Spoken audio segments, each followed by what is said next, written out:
corner steps inside the ring with the great Andre Ward. First off, you mentioned that you first saw my show back in the day with Floyd Mayweather, another pretty good fighter. We shot it right here, and he said, I'll never forget, he was right over there at the speed bag. He said, so much of what I do, actually most of what I do, is right here in the gym. Preparation. How about for you? I mean, that's everything, you know. In order to do what you do under the lights for a big fight, you got to have not just preparation, but the right preparation.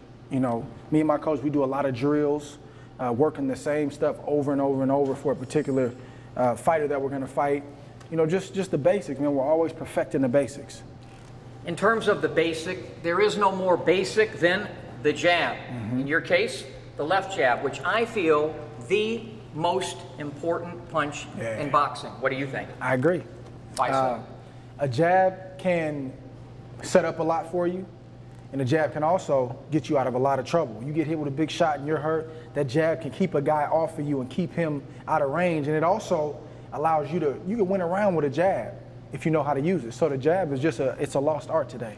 Distance, leverage, timing, a lot of that is set up with the jab. One of the things I love that you do is you fence with it, you know, to get that distance. Give us a little illustration here of Andre Ward's jab, fencing, setting up. Well, I'll give you an example even with a southpaw. You turn this way for a second. When I fought Chad Dawson, it allows me to touch him, feel him, and then boom, come over the top at the same time. And he doesn't know if I'm going to parry with it or if I'm going to feint and come over the top. So this is just something that allows me to not only get in range to punch, but it allows me to get out of range. Throw a punch at me. Spin out. Control you with this. Can move you. Can block with it. And keep this here. If I got my right hand up to protect from a hook, you can throw whatever you want to throw. I'm in here. See, Floyd Mayweather does a shoulder roll. He's got this up to protect from a hook. And he's got this shoulder, throw the right hand. Sometimes he'll roll. He's perfected that. Yeah. I was always taught to use this. So when you throw a right hand at me, throw a right hand, and here, counter, boom. I can, boom, make it real discouraging for you to want to punch. Yeah. If I don't want you to hit me. By the way, since we're on that topic and so many of the young fighters have picked up off that, it's great defensively. But I think that style, that Philly crab, I think it minimizes your offense. Yeah. Your thoughts? Well, you just got to know when to use it. Now, if I want to rest in a round, that's when I go to what we call my prevent. You just called it the Philly crab, where I got this hand up and I'm controlling you. Or if I got a big, strong, aggressive guy, and this is what Larry Holmes did.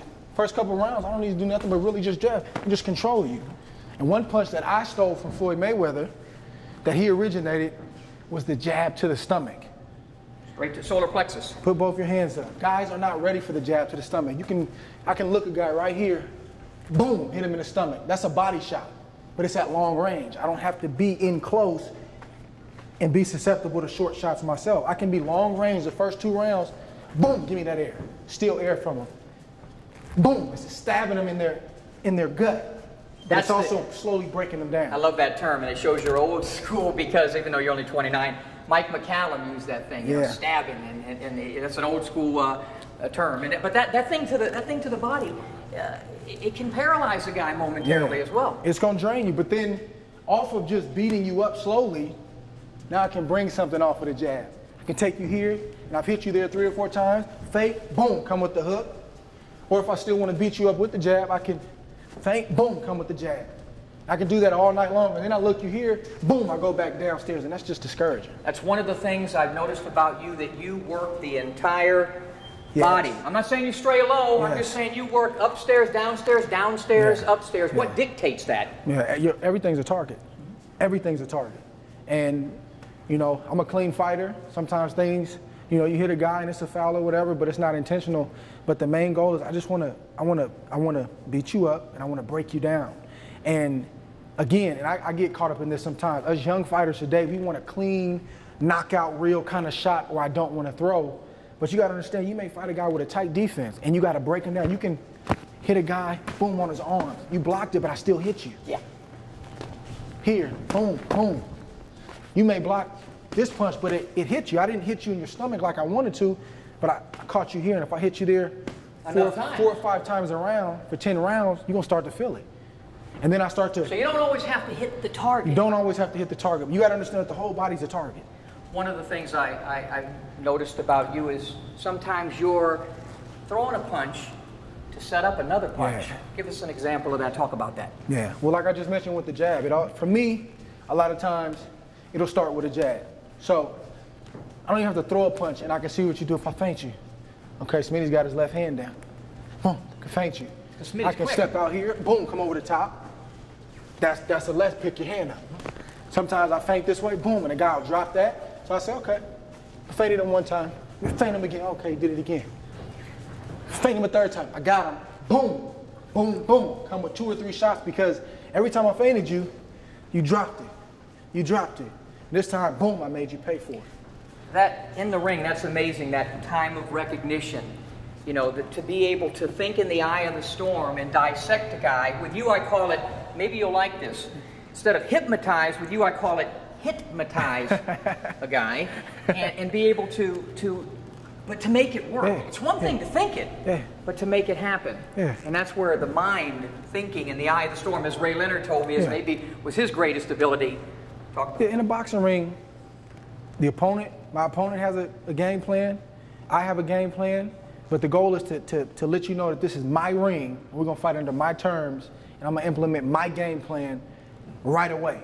And there's going to be some resistance, but I got to do what I have to do to take control of the ring. This is your house. And one of the ways you control it, too, is you talk about technical aggression. Talk about the Chad Dawson fight, since it was the last time you were in. The ability to, and I'll call it bum rush, but with technical skill. And you did that with him. You did not let him relax. You jumped on him, threw 3 combinations, and you finished with the left hook most of the time. Talk about being able to, let's call it bum rush, but with technical skills. Well, it's just being physically strong. So some people, they don't know how to categorize my style. So they'll say, oh, he's got speed, or he's a good boxer. But you know, I'll use the phrase that Bruce Lee used before. I'm formless. I'm gonna be whatever I need to be. So one thing that people underestimate with me is they get ready to fight, and the cat is out of the bag right now, but they train to just fight a boxer, but the next thing they know, boom, I've slipped up inside of them, and I can push them back, and I can beat on them. Here, boom, they throw, I can block, come, boom, boom, boom, hit you 3 times.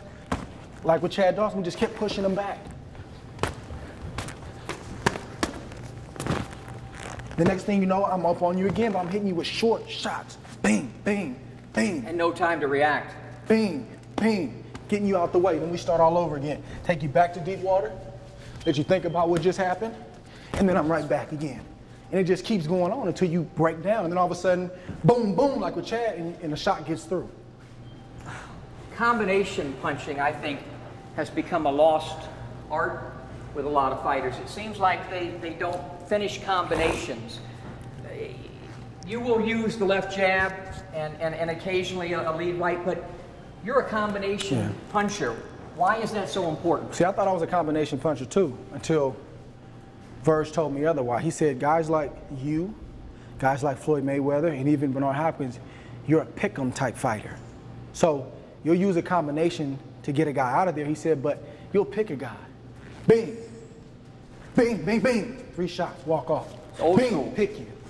Bing, bing, bing. So you see Floyd and they say, oh, he's only thrown this amount of punches around. Yeah, but he has a 70% connect rate. And I think me, Floyd, and maybe Bernard, we're up there as far as the connect rate. Bob Canobio from CompuBox told me yesterday that you're third, but your level of competition is a little bit better than the other guys. Canelo second. Yeah, Canelo second. So we'll pick you to death. And then when I see, oh, he's weak, or I just hurt him, then I step up, and now I'm a combination puncher to finish you. I've just hurt you, so I'm going to the body, to the head, back to the body, boom, until I drop you or the referee waves off the fight. But in between there, I'm going to pick you, 2s and 3s, maybe a 4-punch combination, and back to the jab. You're a physically strong dude. A lot of guys, I don't think, realize how strong you are. Shane Mosley said the same thing in his prime. He felt these guys didn't realize my strength because they saw all that speed. And one of the things that you do is bodying off a guy. It seems like you control, in the phone booth even, you know, you control the other guy's body. And talk about that and how you do it. My inside game, and I still feel like it's evolving, like that came from just years of drilling with Verge. Him saying, listen, in the pro ranks, you're not going to always be able to be here. You got to learn to slip up inside a guy and not favor any hand. That means not just want to throw the left hook to the body, and if it's not there, throw it, but just throw. Muscle a guy back. Let him know you're in a fight. Hold him down. Boom, boom. Get him out of there. Push him back. That's rough on a guy. And then it happens maybe a minute and a half out of each round where I'm pretty, then I'm brutalizing you, getting you off you, holding you up, hitting you with that straight right to the body like I want. Boom. I see your liver's open. Boom, boom. Like, that's what it's about for me. It's, man, he's fencing me right now. Boom, he hit me with a quick shot. Now he's bullying me. It's just so many things going on in the course of a round, it's hard to deal with. Not only are you thinking about what's going on up top in your combinations, but you're also, your feet are pretty quick. Yes. Maybe that's that running back and safety Yes. that I heard you played in football. Yeah. Because it seems like when you're on the inside with a guy, you're able to, with just in a few seconds, line up his body and be able to angle off, you know, side to side, one side or the other, to set up whatever combination you need to get in, whether it be a left uppercut, right uppercut, or left hook, right hook, whatever. Talk about that. Let's illustrate. Yeah. Let me tell you this real quick. These days, a lot of fighters are taught hands first. They never look at their feet. Just throw a jab. You're teaching the kid how to box. I was taught feet first. Learn to use your feet with the jab. So that way, throw at me. Just throw a combination. Control you with my feet. We have to throw a punch. I'm making you use your feet. And all of a sudden, I'm back up inside, and we're going to fight the fight I want to fight. Now, in the center of the ring, I don't even have to move that much. It's inches, but it starts with my feet, not my hands. Here. Throw a jab. Here. Boom. Got you. I'm off. So it's the feet that... Feet first. If you haven't trained your feet the way that I've trained my feet, you're going to get tired. If all your mitt work is in place with your coach here, and you got to throw pretty combinations, but you're not moving your feet, but I'm drilling my feet every day, moving my feet, learning how to move like this, and we get into a situation where you have to move your feet faster than you want to, plus you're getting hit, it's going to be rough. How does a fighter learn that? You have some God-given talent. How does a guy learn that? Well, it's like I said with me and my coach, drills. Right. Drills in the ring where I want to stand here and look pretty with Bird. He's like, no. Come behind the jabs, track me down, and then let go of your punches. And then I'm coming at you, get out of the way. Just years and years of drills. One of the things that I constantly gripe about, probably because I'm old and we never used them in my day. Ali never used them, Ray Robinson never used them, Ray Leonard never, are mitts. And I know they're an effective tool. I know they're important, but they are the most overused thing in boxing with these young kids coming up, in my opinion. I'll just let you comment one way or the other, because I don't know what your opinion is. Well, it just depends on, you know, what your preference is. Some guys never use them. They've been great fighters, like you said. You know, I don't know if Ali ever used it. Never. I don't know about Ray Leonard. I mean, those guys bang the heavy bag. Yeah. But it just depends on, I like it personally because it works my hand and eye coordination, and we're able to simulate a real situation. I can bang that bag, it can sound good, and it can look good, and it's a place for that, to build up my power, work on the power in my single shots. But if this man can create a situation for me where I have to think, react, and then he can come at me with the mitt, and I have to get out of the way like a real fight, for me, that has benefited me. Then how important is it the guy holding the mitts then? Because I doubt everybody works the mitts and knows what to do like Virgil does. I mean, you look at, like, you know, I never looked at this when it came to trainers. And Virg used to always say, man, if you look at probably 80% of mitt work, it's all in place.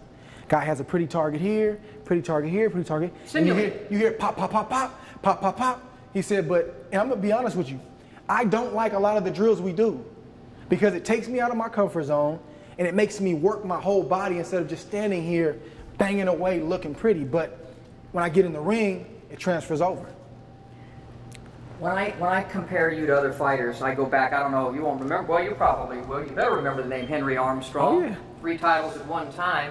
And then I think of guys, there's some Leonard in you. Mm-hmm. There's some Holyfield in you. There is. Yeah. And there's some Bernard Hopkins. Yeah. The total package. Yeah. What do you think about those names? I've watched all those guys. you know, every single one of those fighters you mentioned, I've watched, I've studied, and I don't intentionally take from them, but I mean, watching them long enough, you take from them. And I've never wanted to be a guy who had one style where, you know, hey man, Andre's a good boxer, but if you pressure him and bully him back, you'll get him.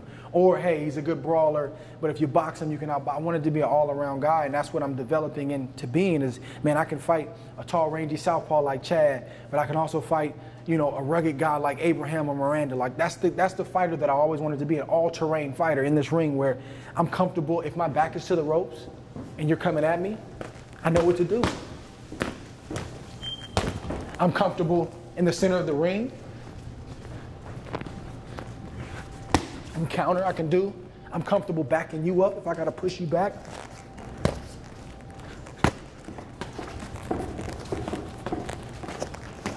I'm comfortable.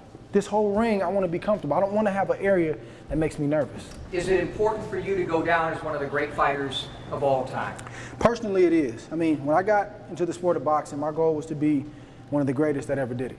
That's my goal. And I think that's any fighter's goal who's competitive.